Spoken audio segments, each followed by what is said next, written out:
The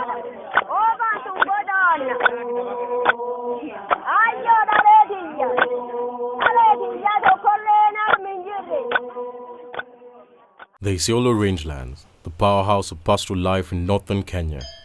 It's the end of a long dry season, and many of their animals survived the long ruthless drought. This is different, unlike some few years ago. They know what it takes for their animals to survive such periods of dust, dry grass, and limited water.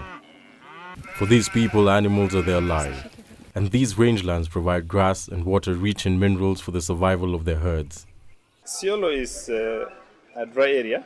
It is best suited for livestock keeping because it has the best rangelands, it has relatively good rivers.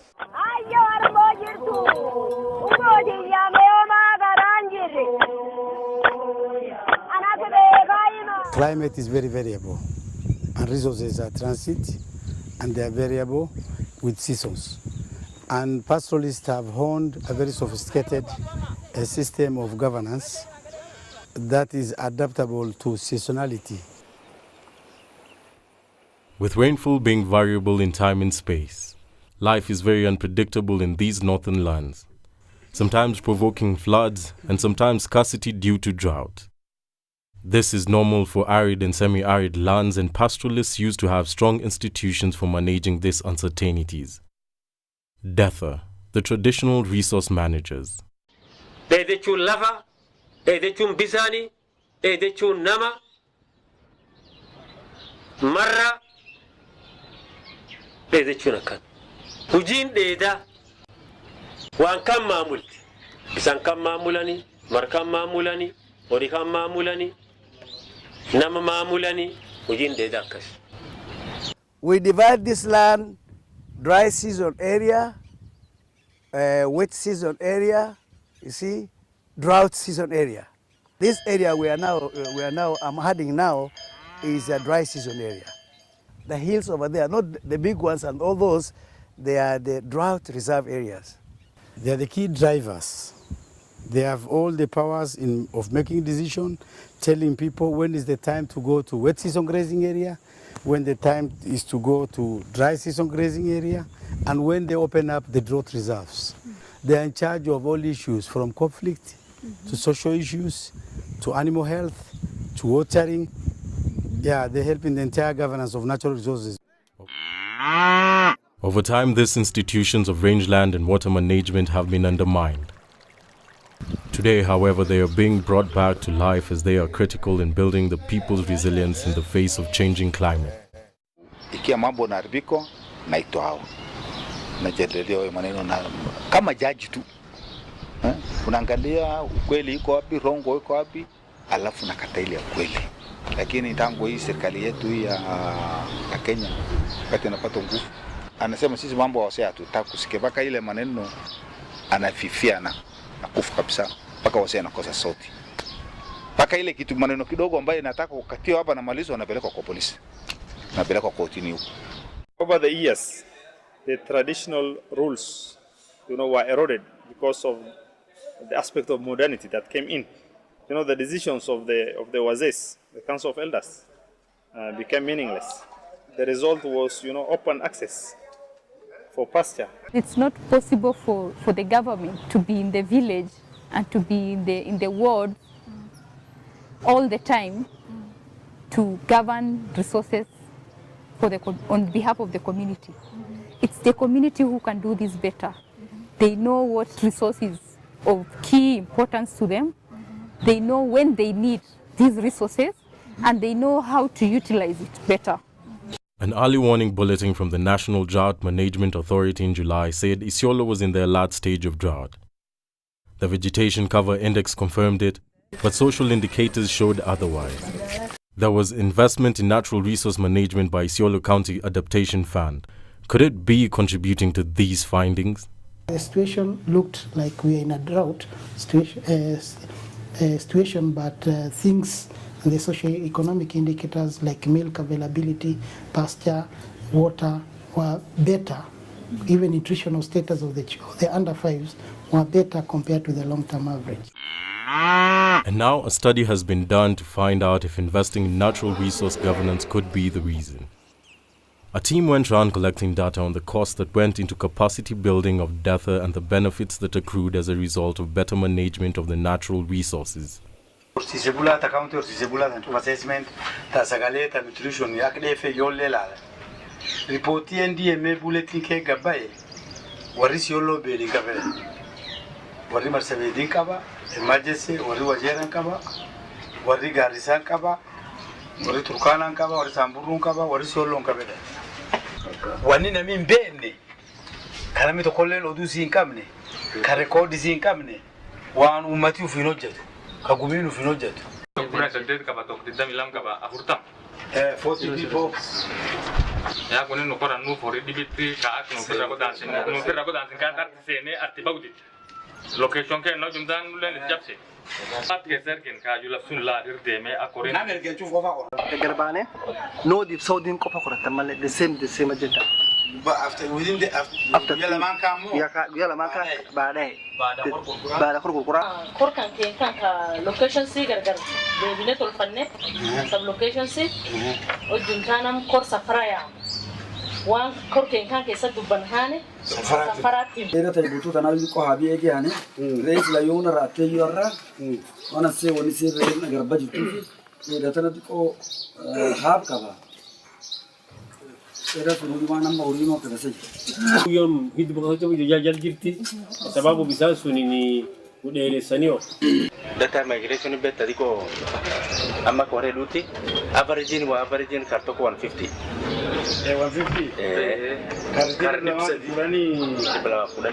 diploma fulani Wakati turudi mwezi wa 8 tukakuta ile kwa ile akiba yetu. Mpaka leo tarehe 28 bado tunakula hiyo nyasi. Kama ilikuwa bado tujafanyia hiyo kazi ama tukachukua hiyo maneno kama ulikuwa kwa urahisi, hiyo mali tukukua sahi tuko naye. Kortol fate namlam bafata namlam olancho bafate namlamani sa karama inni guya kan olun olan man kan garamiye fi sagale sa ta yusun olun garama kenani nami kuni no jawal ta gadufani nam akaribu jatama nami kudani shanguya to kujita no jate kudani shani lengu ya khane hojate khan dibin pumzi kakas nami ka kesa dikat khan kesa tendi kasade bisan ta sadunne de khalani nuhuna de hadur lafago bisan waraban bisan kayakani kadibi barban yankani am kadibi barban ko nugadana kan waraban de tulipata capacity building chache kidogo tulifanyia capacity building na resource advocacy program RAP.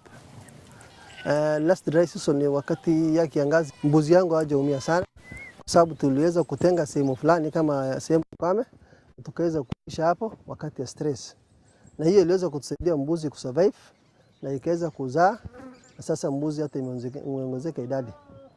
Dedha ikimanage resources vizuri naona kuna future kwa pastoralist because right now since they have been capacity built wamepatiwa trainings nyingi saizi at this time hatujapata mvua na saizi tuko na nyasi yetu tuko na maji yetu hata kama ni kidogo tuna manage mzuri. It's evident from the research that we have undertaken there were lots and lots of benefits. No livestock died. Livestock instead of death they were calving. There were milk available. There were meat available. They had access to markets because they had healthy animals. There were less diseases because there were less movement of livestock. There was less conflict. There was a huge benefit which accrued and came out of the management system that has been put in place. Generally, we could see that there was a lot of resource management governance compared to the other times. Because now you could see the pastoralists were reserved drought season grazing reserves. Wakati huu mwaka hiyo ile tumepita ikifika muda August mifugo karibu 1000 na imeisha. Saa hii ile kitu ninakuhakikishia hata ng'ombe moja mpaka saa hii hakuna ile imekufa. Kwa sababu ya hiyo management mzuri walifanya. Wakati wa mwangaza kama huu kina mama huwa anandanga hata huko paki ndani kutafuta nyasi. Kwa leo hakuna wakati wameingia paki. Tulimaliza mwangaza tunangojea tu mvua. Hata wakati ya kiangazi ambayo ilipita, bei yake ya maziwa yenyewe ilikuwa juu, lakini leo iko katikati. We were selling even a cheap with a price of 100 shillings. A throwaway price because you don't know what to do. You better even sell them 100 shillings, 100 shillings. But now the list I got of about 700. Conflict among neighboring communities destabilized the pastoral economy. Among the key issues in the capacity building was negotiated access of resources with the neighboring communities. Marsabit, Samburu and Wajir are more severely affected by the drought, and unlike Isiolo. So whatever resource we have, we are now supporting them. We have some elders, either elders from Gembe, either elders from Kenya. In September 15, we held a meeting here. So there is always clashes over the grass, over the water. Marians want to take their cattle there to drink from Malkajuma. Boransa wants to drink from Malkajuma. So there is always a bit pushing. Wakati ya vita ni youth inatakikana, sio wazee wanakuja kwa vita. So kwa sababu hiyo, hii Morans ya vijana wa Samburu na Waborana wanakuja pamoja, wanakaa, wanaongeleshana. Wakati ya kukunywa maji, wao wanakuja, tunapangana kila msiku. Sasa hii siku Borana wakikuja kukunya, the following day wanakuanga Samburu. Through conflict, we get the schools closed. We lose lives. Through conflict, our economy goes down. So you see it affects a lot of the life of children and mothers. There was a time in Garbatula, there were influx of animals from Wajir. It is Dedha committee that came in very strongly, sort of pacified the situation, and after that you could see it is continuing up to now. We are protecting a very key institution, and it's a practice which, if other people take it up, it will really help. Is it a system that can stand the test of time? Is it a key tool for decentralization that other counties can adopt? This is a system that has been tested, and it's a system that is working. The fact that there's a lot of influx from the neighboring countries with no such traditional institutions tells you that the Dedhas are relevant and are doing a good job. They're very cooperative when they divide their grazing patterns, so we can borrow the knowledge from them. Wasamburu hawana mahali specific ya kulisha mifugo. I feel it is good for the Samburu people to borrow that ideas from Boran and they start doing it in their places so that we can stop this cattle restoring. In the midst of changing climate and new political scenes, these institutions need to be more inclusive, compliant, and legally recognized as the traditional resource managers. Tunahusishwa kiasi kidogo 20%, na hakuna mtu anaweza fanya kivyake kazi peke yake. Behind every successful man there is a woman. Ningeomba tuhusishwe from 20% to 70%. What clarity we have is that they don't have a teeth to bite. It's a traditional thing, but I think we would like to give them power so that they can bite. And they can take somebody to court because of not accepting the traditional, customary way of dealing with the pasture and water. As all institutions, they are dynamic. They change. They change with time. They change with the realities of other governance institutions like the Constitution. Some of them are hybrid. They do even record, write proposals, do minutes. Yeah. Already, the communities have taken charge of managing their own resources, and that's what devolution is all about. But now what's now missing is the legacy, and then to tap into the county government resources. We have a draft livestock strategy in place, which we are soon launching. And to operationalize that draft strategy, we have range land resource management bill.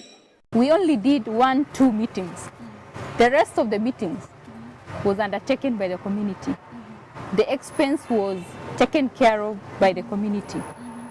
Community, for me, they just need someone to empower them a little bit, and they will do the rest. Mbuzi ni investment yetu, ni banking yetu.